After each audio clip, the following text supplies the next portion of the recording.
A little different 50 years ago when we might have been talking about some sort of social structure and economics.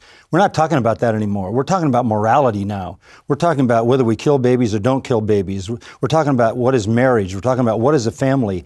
What is male? What is female?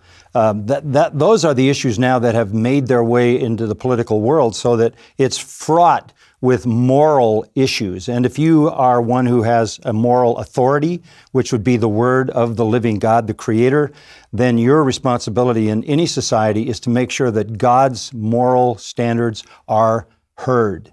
I can't force people to take those things, but when it comes, for example, 2 Samuel talks about rulers are to be just and to fear God and not take bribes. I mean, that is what the Old Testament says. So that means if I'm looking at a politician who has a history of being bribed, who has no fear of God, who is atheistic or practical atheistic, that's not a divine qualification that I can support.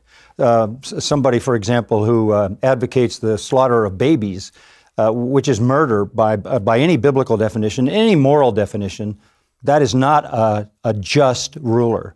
That is not a man of mercy. When Moses was selecting the rulers who would come under him in the book of Exodus, the qualifications were very, very clear. They had to be just, and they had to be moral, and they had to fear God. So as much as I can as a Christian, that's the kind of leader that I want to see. That's the direction I want to see a society go for temporally the benefit of that society, the immediate benefit of that society. Ordered families are a tremendous common grace. Obedient children are a common grace. An ordered culture where people submit to the authorities, as it talks about in the New Testament, the powers that be are ordained of God. God has ordained structure. So I want to vote for the structures that produce the most ordered society.